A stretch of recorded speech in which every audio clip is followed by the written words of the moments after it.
एक चीज समझो, ये एक बार मैग्नेट है, ये नॉर्थ है, ये साउथ है, ठीक है। ये क्या है, ये नॉर्थ है और ये क्या है, साउथ है। इसके अंदर जो मैग्नेटिक फील्ड लाइंस होती है ना, वो कंटिन्यूअस होती हैं। मैग्नेटिक फील्ड लाइंस हमेशा क्या होती है, कंटिन्यूअस होती है, अनलाइक इलेक्ट्रिक फील्ड्स। तो इसके अंदर मैग्नेटिक फील्ड लाइंस अंदर तो किधर से किधर जाती है, नॉर्थ से साउथ की तरफ, और बाहर किधर जाती है, सॉरी साउथ से नॉर्थ की तरफ, और बाहर कैसे चलती है।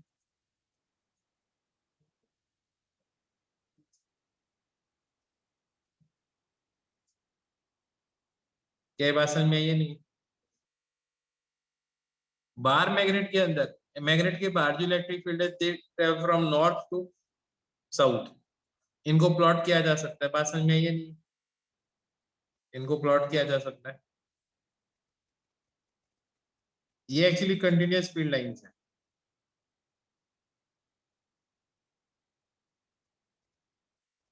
ये कंटिन्यूअस फील्ड लाइंस है। बात समझ में आ गई। ये बात समझ में आ गई आता किसी तरह से। अब ये जो मैग्नेट है, इसका जो डाइपोल मोमेंट है, दैट इज डाइपोल मोमेंट।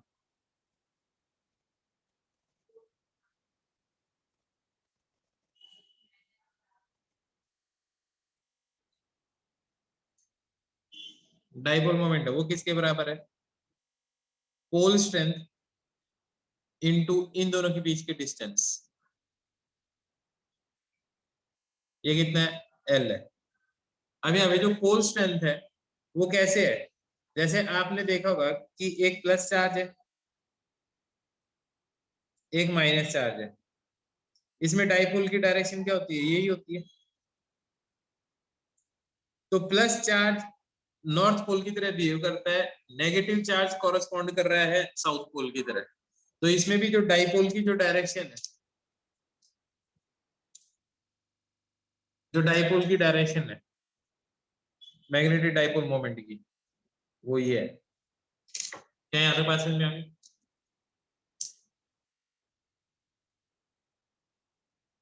यहाँ तक बात समझ में आ गई अच्छी तरह से।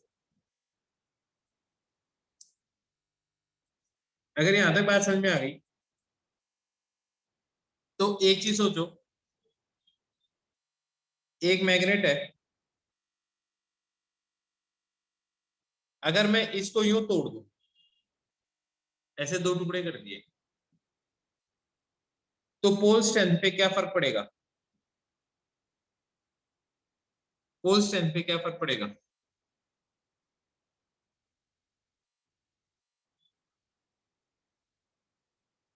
यहाँ पे पोल स्ट्रेंथ M1 था, M1 M2 या MM ही बोल दो, स्मॉल m, क्या फर्क पड़ेगा, हाफ होगा यार, सेम कैसे रह सकता है।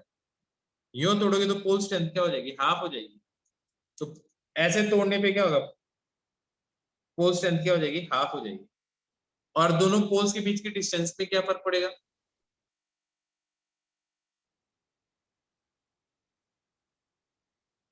सेम रहेगा। तो मैग्नेटिक मोमेंट में क्या फर्क पड़ेगा,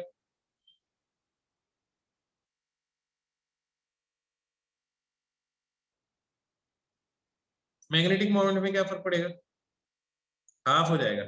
तो ऐसे तोड़ोगे तो मैग्नेटिक मोमेंट क्या हो जाएगा, हाफ हो जाएगा। क्यों, क्योंकि पोल स्ट्रेंथ क्या हो गई है, हाफ हो गई है, तो मैग्नेटिक मोमेंट भी क्या हो जाएगा, हाफ हो जाएगा। दोनों के बीच की, दोनों पोल्स के बीच की डिस्टेंस सेम ही रही। लेकिन अगर मैं किसी पार मैग्नेट को यूं तोड़ दूं, तो बताओ पोल स्ट्रेंथ में कोई फर्क पड़ेगा क्या।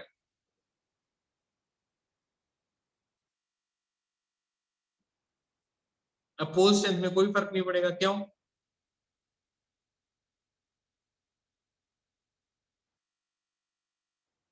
ये पोल का पोल स्ट्रेंथ यही रहेगा। अगर किसी मैग्नेट के आप टुकड़े भी कर देते हो ना, तो ये नॉर्थ है, तो ये साउथ बन जाएगा। और ये वाला जो है, ये नॉर्थ बन जाएगा, ये क्या बन जाएगा, साउथ बन जाएगा। इधर फ्लिप हो जाता है। आज तक नहीं पता है फ्लिप क्या होता है, लेकिन होता है। तुमने देखा होगा जहां से मैग्नेट टूट जाता है उसके बाद में उसी जगह से आप वापस हाथ से जोड़ने की कोशिश करो, जुड़ता नहीं है, रिपेल करता है वो पॉइंट। ऐसा कभी किसी ने फील किया है क्या? बिल्कुल किया है तुमने। ठीक है,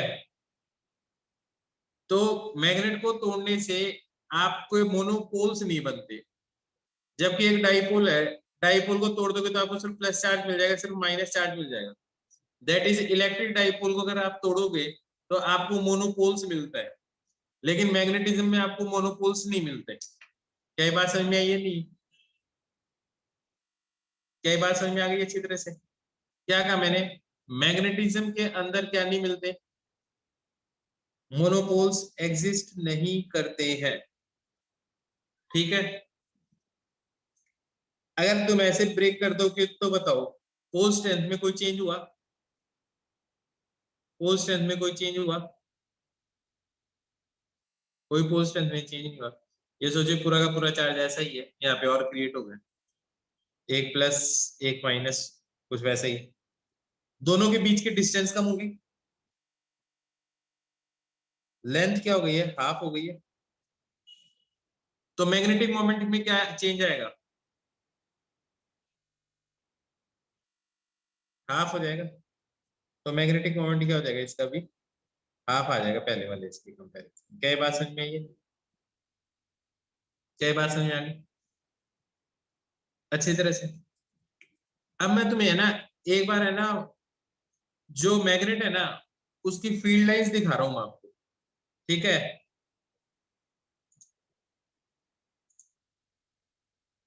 उसकी फील्ड लाइंस दिखाता हूं मैं तुम्हें।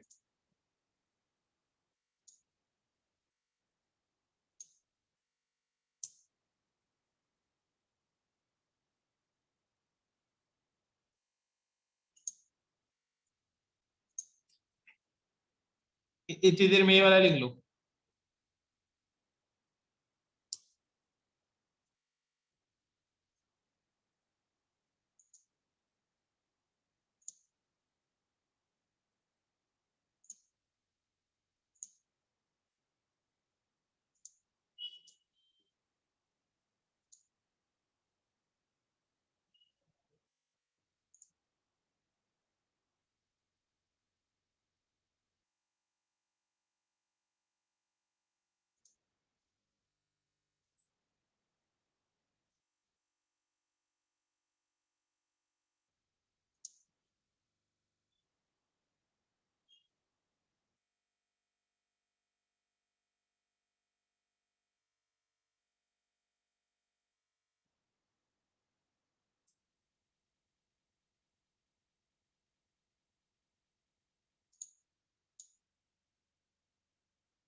ये देखो, ये एक बार मैग्नेट है,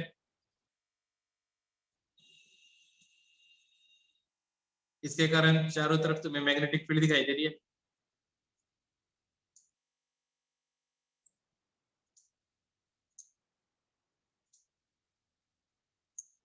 दिखाई दे रही है एकदम क्लियरली।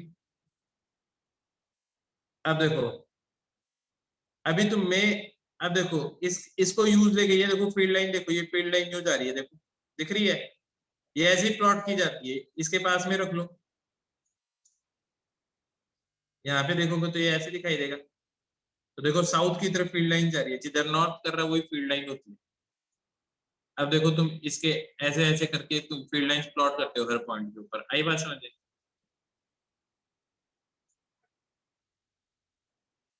अगर मैं फील्ड नहीं दिखाऊं ना तो भी तुम्हें ऐसे देख के पता चलेगा, देखो हर पॉइंट पे फील्ड की डायरेक्शन पता चलेगी। अब पता चल गया कैसे प्लॉट करते हैं? पता चल गया कैसे प्लॉट करते हैं? ऐसे हर पोजीशन पे रख रख के है ना इसकी पिक्चर लेते जाओ और उन सारी इमेजेस को है ना सुपर इम्पोज कर दो, तो वो तुम्हें ऐसी दिखाई देगी। क्या ये बात समझ में आ गई? इसका मतलब फील्ड लाइंस कैसे जा रही है? देखो नॉर्थ से बाहर निकल रही है और घूम के साउथ में जा रही है, लेकिन अभी जो तुम्हें फील्ड है ना वो इसके अंदर नहीं दिखाई दे रही। अब मैं बता रहा हूँ कि फील्ड इसके अंदर भी है, मैग्नेट के अंदर। मैग्नेट के बाहर जो फील्ड लाइंस मूव करते हैं वो किधर से किधर जाती है, नॉर्थ से साउथ की तरफ। किधर से किधर जाती है, नॉर्थ से साउथ की तरफ। और मैग्नेट के इनसाइड साउथ से नॉर्थ की तरफ। देख लो, दिखाई दे गया।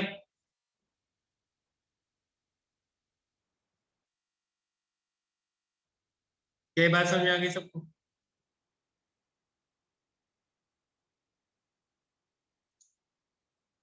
चलो ये बात समझ में आ गई। अब मेरे को ये बात बताओ,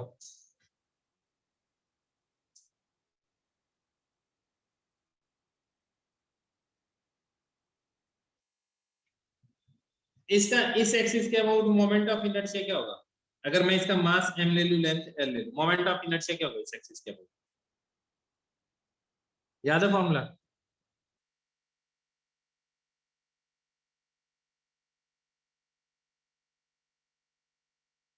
यही होता है। अगर मैं इसका हाफ सेक्शन काट दूं, मतलब यूं काट दूं,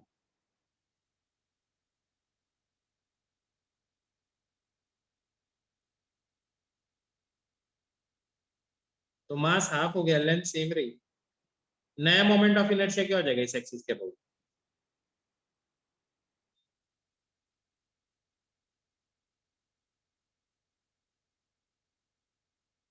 half m/2 into L square, 1/12, sorry. ये तो पुराना ही आई है, तो आई डैश किसके बराबर आ गया? I0/2 के बराबर आ गया। क्या लॉजिक समझ में आया? क्या लॉजिक समझ में आ गया?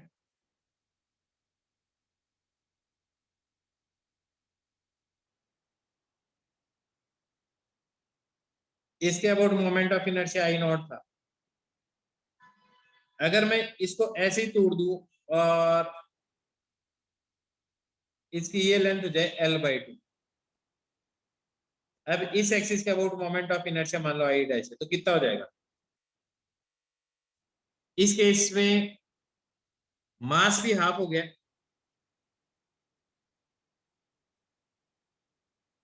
और लेंथ भी क्या हो गई है, हाफ हो गई है। तो आई डैश किसके बराबर आ जाएगा? 1/12 m/2 L²/4, यही आएगा। हाँ या ना? 4×2 = 8। इसको मैं ऐसे लिख सकता हूँ, ऐसे लिख सकता हूँ। ये चीज क्या है?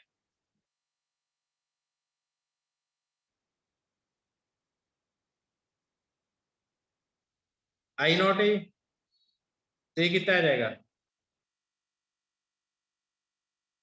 क्या ये बात समझ में आ गई? क्या ये बात समझ में आ गई? ये बात लिख लो। अगर बार मैग्नेट को अगर मैं ऐसे तोड़ता हूँ तो मोमेंट ऑफ इनर्शिया क्या होगा, और ऐसे तोड़ देता हूँ तो नया मोमेंट ऑफ इनर्शिया क्या होगा, ये चीज लिख लो।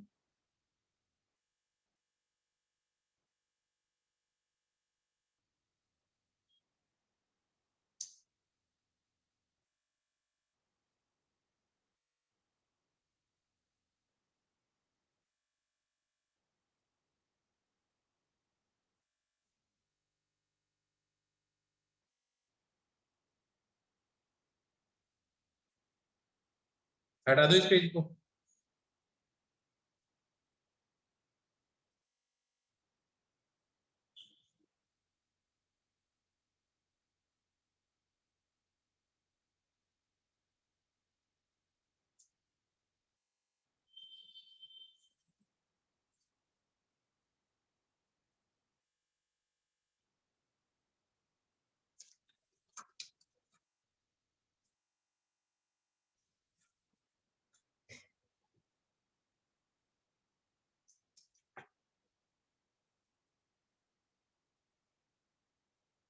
ये मान लो मैग्नेटिक फील्ड है।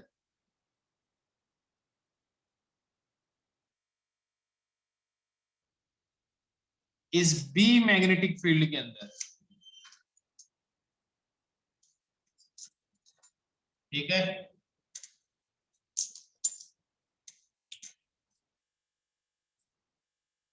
ये एक बार मैग्नेट है,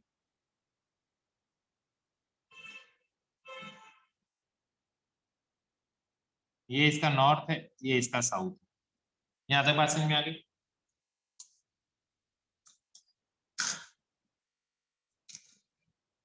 अब इसके ऊपर इधर जितना फोर्स लगेगा उतना ही फोर्स इस पे इधर लगेगा, और इसकी लेंथ है ना वो एल है। क्या बात समझ में आ गई?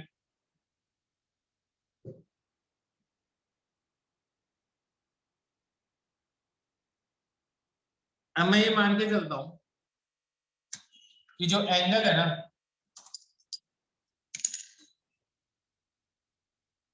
इसके और इसके बीच में वो थीटा है, मैग्नेटिक फील्ड और इसके बीच में। तो अब ये देखते हैं कि इस पे टॉर्क कितना लग रहा है। तो टॉर्क निकालने के लिए आपको क्या करना पड़ेगा, आपको ये डिस्टेंस कैलकुलेट करनी पड़ेगी, और ये डिस्टेंस कितनी होगी,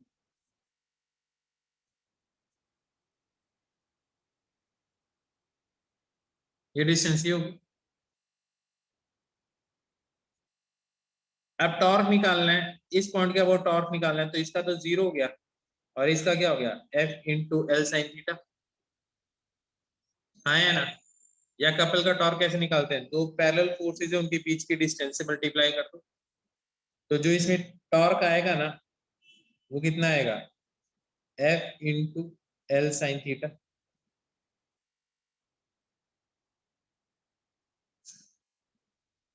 अब ये जो फोर्स है वो किसके बराबर होगा,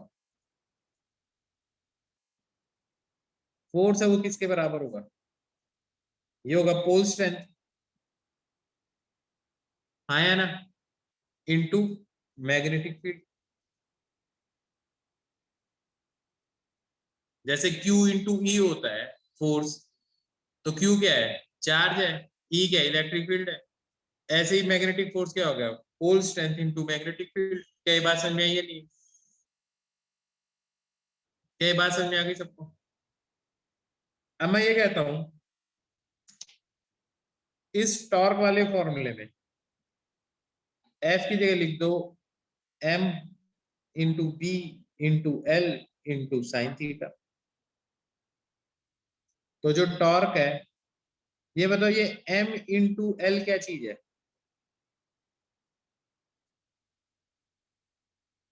M इंटू एल क्या चीज है, मैग्नेटिक डाइपोल मोमेंट। तो टॉर्क किसके बराबर आ गया, M into B into sine theta. क्या यहाँ तक बात समझ में आ गई सबको? बेटा जी ये बात समझ में आ गई सबको? वेक्टर फॉर्म में लिखना हो क्या आएगा,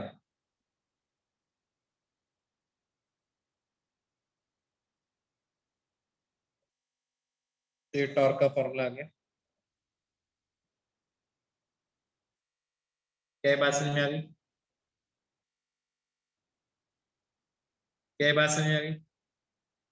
so this is torque on a dipole in uniform magnetic field, हाँ या ना? ये क्या बताया मैंने, torque on a dipole in uniform magnetic field.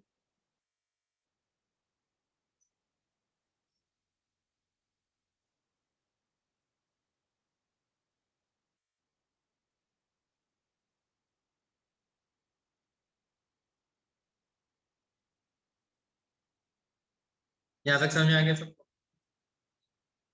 मेरे को ये बताओ, ये फॉर्मूला तुम्हें सेम वो नहीं लग रहा, टॉर्क एंड इलेक्ट्रिक डाइपोल क्या होता था,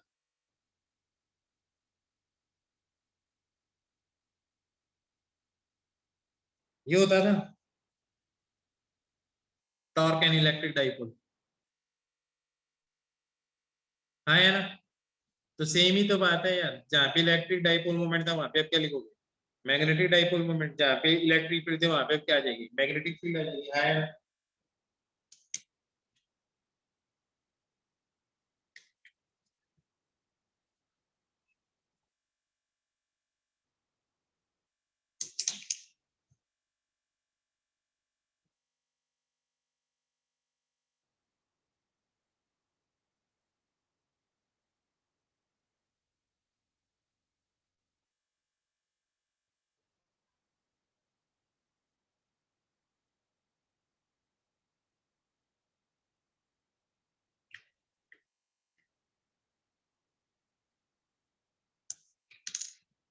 अब मेरे को ये बताओ, potential energy of an electric dipole क्या था? Potential energy of electric dipole का क्या फॉर्मूला था?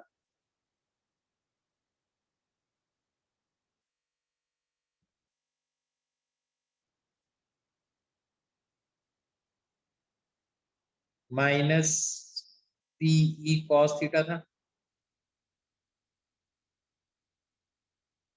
आया ना?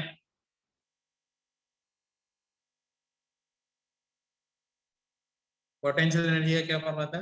Minus P E cos theta. तो इलेक्ट्रिक डाइपोल की पोटेंशियल एनर्जी क्या होगी ऑफ मैग्नेटिक डाइपोल की?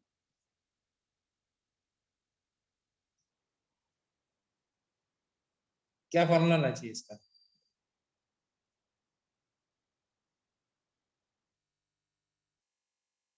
खुद ही बता दो क्या होगा फॉर्मूला।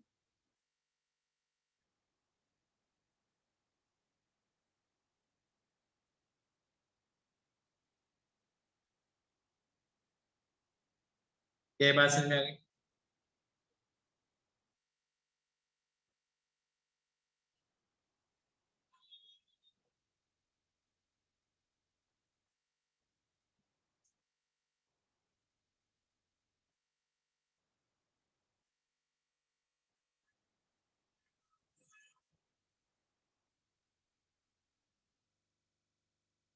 बहुत बढ़िया बात है, समझ में आ गया।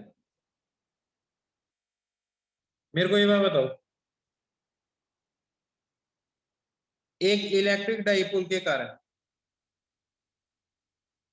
यहाँ से आर डिस्टेंस पे इस पी पॉइंट पे इलेक्ट्रिक फील्ड क्या होती थी? फॉर्मूला बताओ। इस पी पॉइंट पे इलेक्ट्रिक फील्ड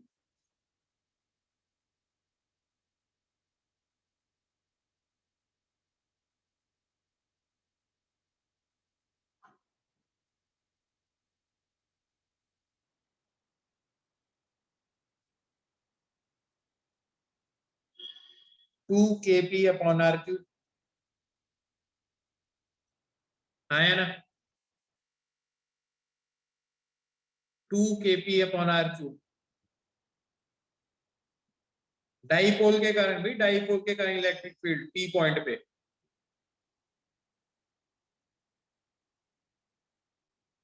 और इसी डाइपोल के कारण इस पॉइंट पे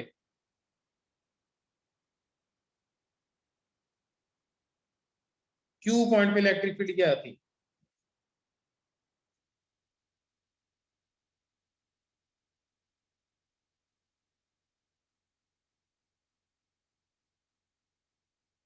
माइनस के पी अपॉन आर क्यूब।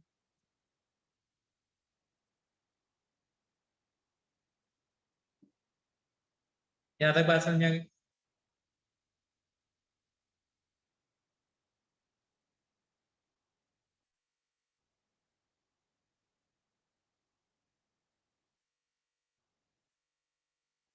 यहां तक सबको पता है? यहां तक समझ में आ गया? तो अगर मान लो आपके पास एक मैग्नेटिक डाइपोल है,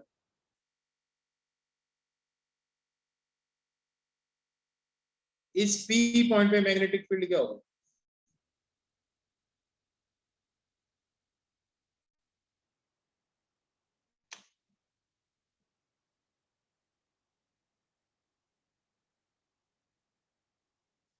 मैं पहले ही बता देता हूँ, के कॉरस्पॉन्डिंग मैग्नेटिज्म में जो कांस्टेंट होता है ना, वो म्यू नॉट अपॉन 4 पाई होता है। जैसे के को हम इलेक्ट्रिक फील्ड में क्या लिखते हैं, 4πε0। हाँ या ना, क्या बात समझ में आ गई? ये चीज तो सेम ही है, इसको मैग्नेटिज्म में वो कांस्टेंट आता है ना, वो ये आता है। क्या बात समझ में आ गई सबको? बस इतना याद रखना। तो इस पी पॉइंट पे मैग्नेटिक फील्ड डाइपोल के कारण कितनी फील्ड होगी? के की जगह क्या लिखोगे?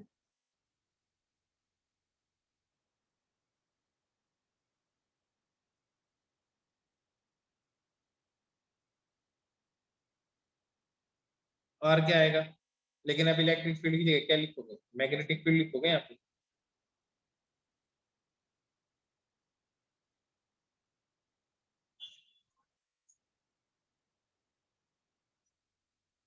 क्या बात समझ में आ गई सबको? क्या बात समझ में आ गई? तो एक मैग्नेटिक डाइपोल के कारण मैग्नेटिक फील्ड निकालनी आ गई आपको किसी भी पी पॉइंट पे।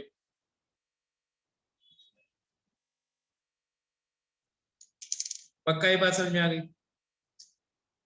इसके कारण आर डिस्टेंस पे इस क्यू पॉइंट पे मैग्नेटिक फील्ड क्या होगी? कितनी होगी?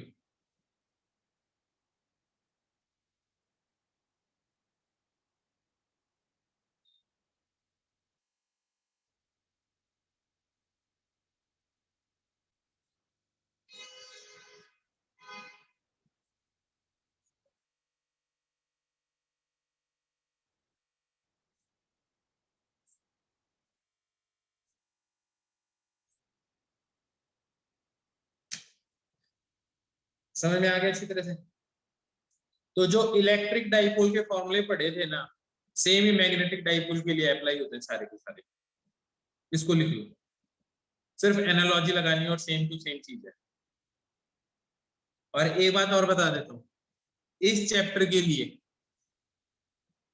ठीक है, मैग्नेटिज्म एंड मैटर के लिए सिर्फ एक ही किताब पढ़नी है तुम्हें, दैट इज एनसीईआरटी। इसके अलावा कुछ नहीं पढ़ना, क्योंकि जो भी पूछा जाना वो एनसीईआरटी से पूछा जाना है और थोड़ा थ्योरेटिकल टाइप ही है। सबके लिए बता रहा हूँ, कोई रिफ्रेशर विफ्रेशर कुछ नहीं पढ़ना।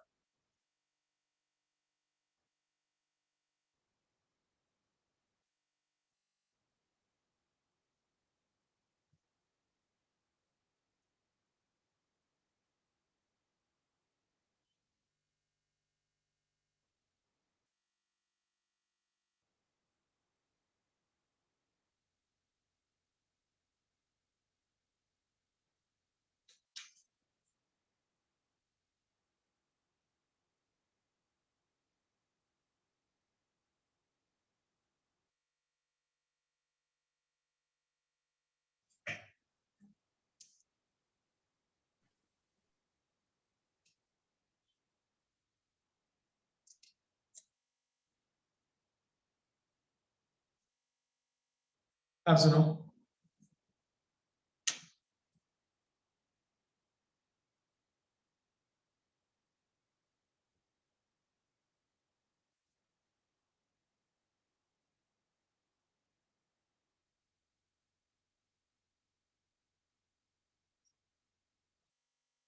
अर्थ में किसी भी पॉइंट पे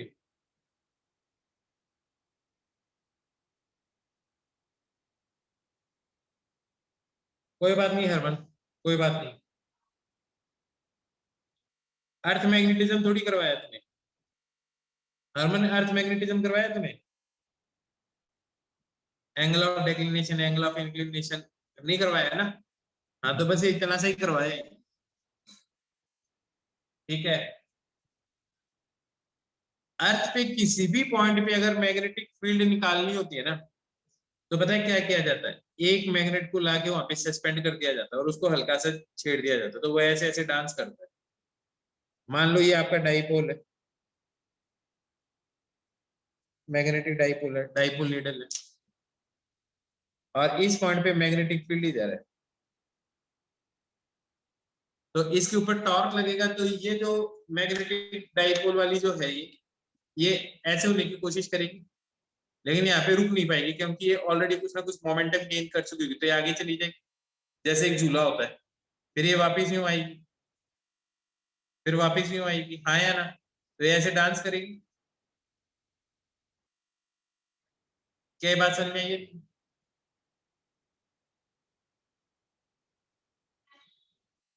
तो एक्चुअली इसका एक टू एंड फ्रो मोशन होगा, Angular two and fro motion होगा इसका। इसको बोलते हैं, ये एसएचएम के अंदर है। अगर थीटा स्मॉल है, इफ थीटा इज स्मॉल, तो ये एसएचएम करेगा। तो मेरे को ये बताओ, एसएचएम की इक्वेशन याद हो तो ये ऐसी थी, एसएचएम की इक्वेशन। तो टाइम पीरियड क्या होता था? 2 पाई बाय ओमेगा। ये लीनियर एसएचएम है। ऐसे एंगुलर एसएचएम की इक्वेशन क्या है? ये क्या है? एंगुलर एक्सीलरेशन, एंगुलर डिस्प्लेसमेंट, तो सेम ही कांस्टेंट है। Linear acceleration, linear displacement omega, तो इसमें भी टाइम पीरियड क्या आएगा? क्या ये बात समझ में आई है? क्या ये बात समझ में आ गई? इसके ऊपर टॉर्क कितना लग रहा है? रीस्टोरिंग टॉर्क लग रहा है। टॉर्क कितना लग रहा है इसके ऊपर?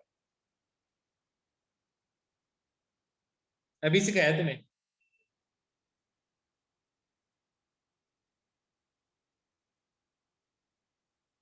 इतना लग रहा है टॉर्क, क्योंकि ये रीस्टोरिंग टॉर्क है, तो रीस्टोरिंग टॉर्क लगाने के लिए माइनस का साइन लगा देते हैं। अगर फोर्स भी रीस्टोरिंग होता तो माइनस का साइन लगा देते हैं। अगर थीटा स्मॉल ले लोगे तो साइन थीटा को क्या लिख सकते हो?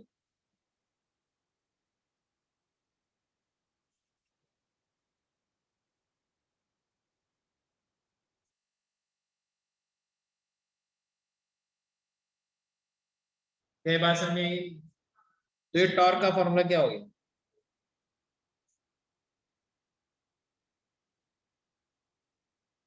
ऐसा आ जाए। टॉर्क को तुम ऐसे लिख सकते हो, टॉर्क क्या होता है? I into alpha, moment of inertia into angular acceleration.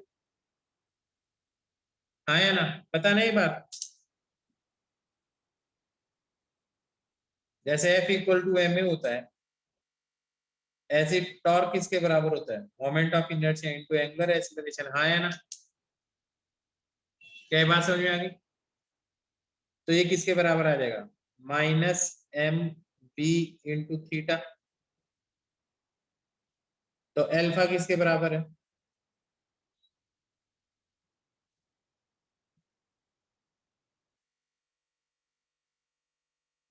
यहां तक समझ में आ गई? इस इक्वेशन को इस इक्वेशन के साथ कंपेयर करो,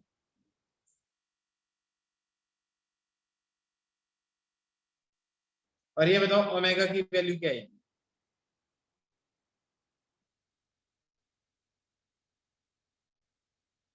ओमेगा की वैल्यू क्या है?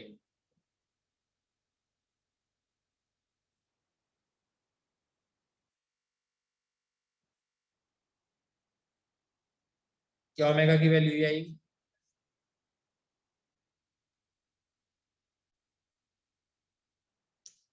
ओमेगा की वैल्यू आ जाएगी। आई क्या चीज है यहाँ पे? आई क्या चीज है?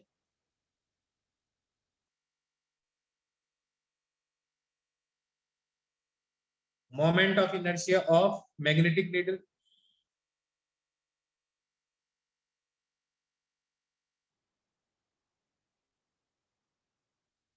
Inertia of magnetic needle.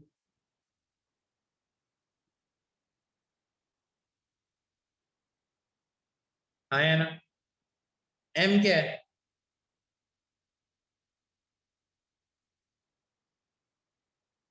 M क्या है?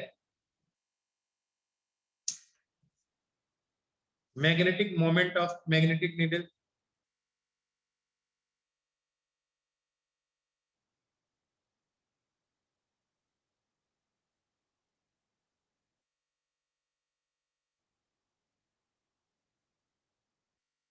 क्या ये बात समझ में आ गई? क्या ये बात समझ में आ गई सबको अच्छी तरह से?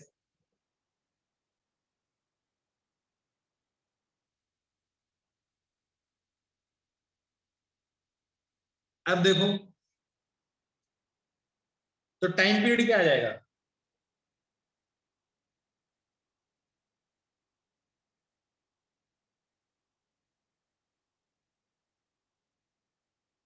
किसके बराबर आ जाएगा?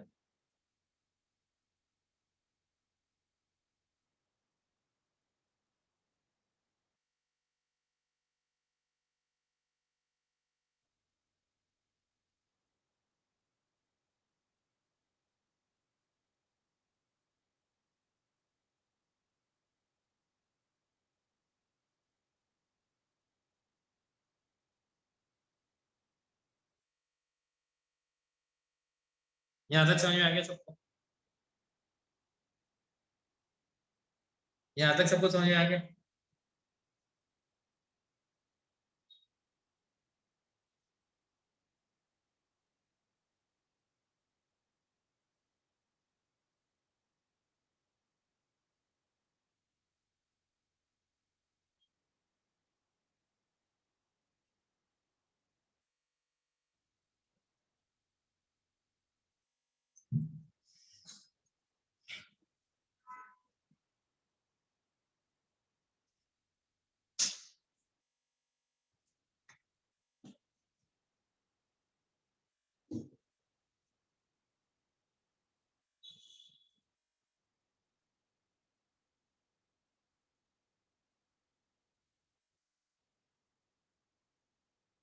यहां तक समझ में आ गया सबको अच्छे?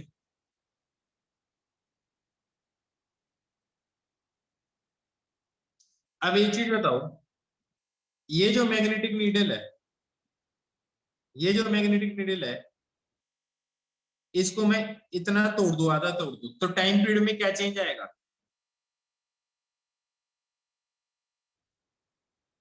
आधा तोड़ दो, फिर इसी मैग्नेटिक इसे यहीं रख दो, तो टाइम पीरियड में क्या चेंज आ जाएगा? नया टाइम पीरियड क्या आएगा? अगर ऐसे तोड़ दी मैग्नेटिक नीडल, आधी तोड़ दी और वापस उसी पॉइंट पे रख दी, तो एक चीज देखो, आधी तोड़ने पे मैग्नेटिक मोमेंट का क्या होगा, ये बताओ? m/2 टाइम्स हो जाएगा मैग्नेटिक मोमेंट, आधा हो जाएगा मैग्नेटिक मोमेंट। और मोमेंट ऑफ इनर्शिया कितना हो जाएगा? मोमेंट ऑफ इनर्शिया कितना हो जाएगा? हाफ हो जाएगा। अभी 2 मिनट पहले क्या करवाया था भाई?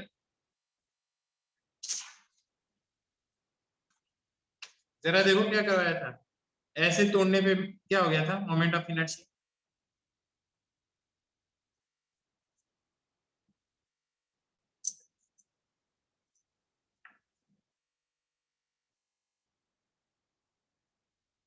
बात समझ में आई या नहीं?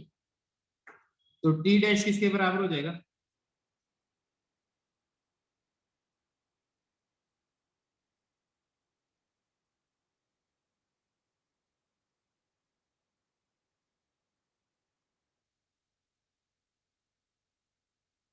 ये आएगा। इसको ऐसे लिख सकता हूं,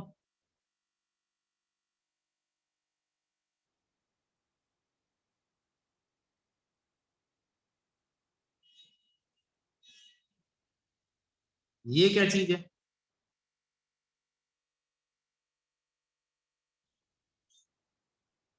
पहले का टाइम पीरियड। तो टाइम पीरियड क्या हो गया? दैट इज, अगर ये पूरी की पूरी मैग्नेटिक नीडल पहले एक ऐसा चक्कर काट रही थी 2 सेकंड में, हाँ या ना? तो जैसे ही मैंने इसके छोटा टुकड़ा कर दिया, मैंने इसको छोटा कर दिया, हाफ कर दिया, तब इसका टाइम पीरियड क्या हो जाएगा? 1 सेकंड हो जाएगा, हाँ या ना? एक ऑसिलेशन का टाइम पीरियड क्या हो जाएगा? आधा हो जाएगा। क्या ये बात समझ में आ गई सबको? क्या ये बात समझ में आ गई सबको? यही अगर मैं तुम्हारी इस मैग्नेटिक नीडल को ऐसे तोड़ देता, तो बताओ टाइम पीरियड में क्या चेंज आता?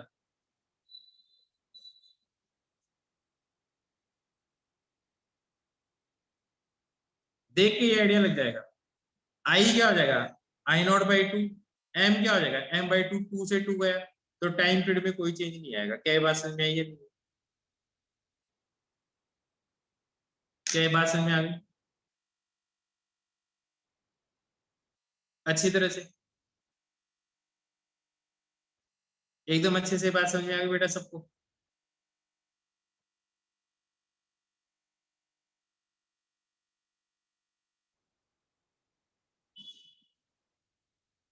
यहां तक लिख लो।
लिख लिया?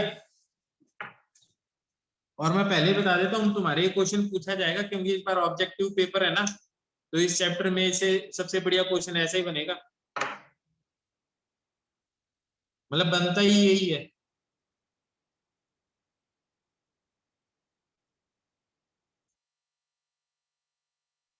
इस बार डेफिनेशन पूछने का तो बहुत ज्यादा स्कोप है ही नहीं ना।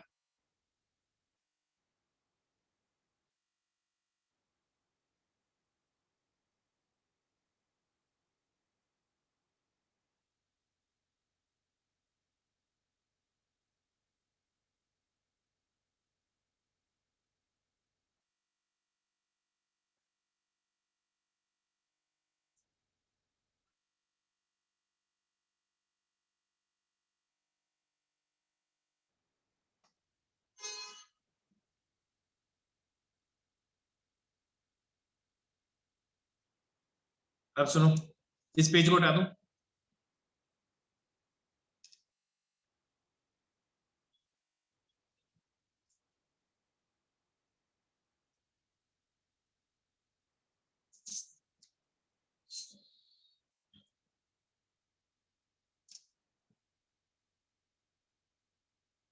देखो टाइम पीरियड का क्या फॉर्मूला था?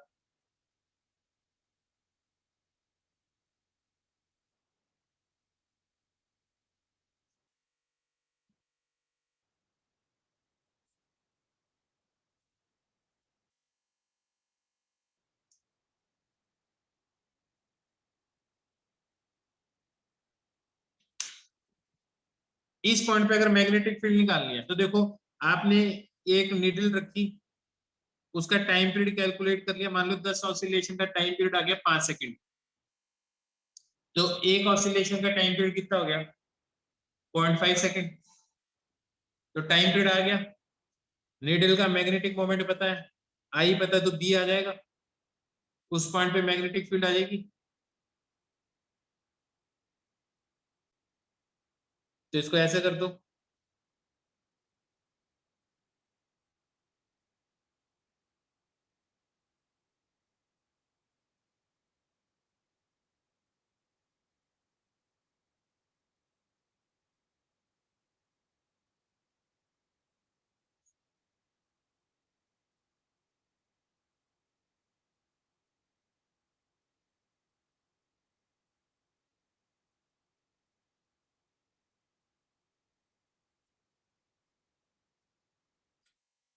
क्या लॉजिक समझ में आ गया? इस फॉर्मूले में यहाँ पे अगर तुम पुट कर दोगे तो तुम्हें क्या मिल जाएगा?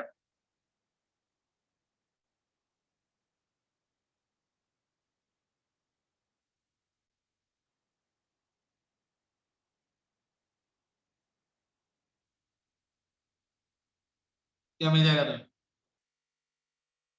Magnetic field at this point मिल जाएगा। क्या ये समझ में आ गया?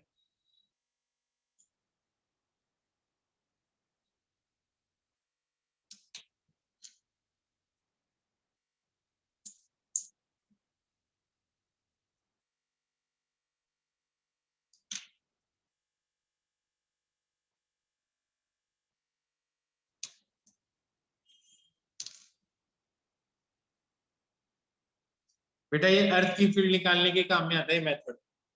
फील्ड स्ट्रेंथ किसी भी पॉइंट पे, अर्थ के किसी भी पॉइंट पे जो फील्ड स्ट्रेंथ निकालते हैं वो ऐसे ही निकालते हैं।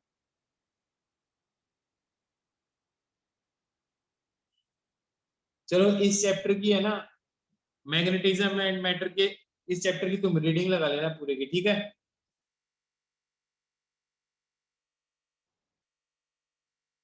चलो अब अगली क्लास में मिलेंगे हम।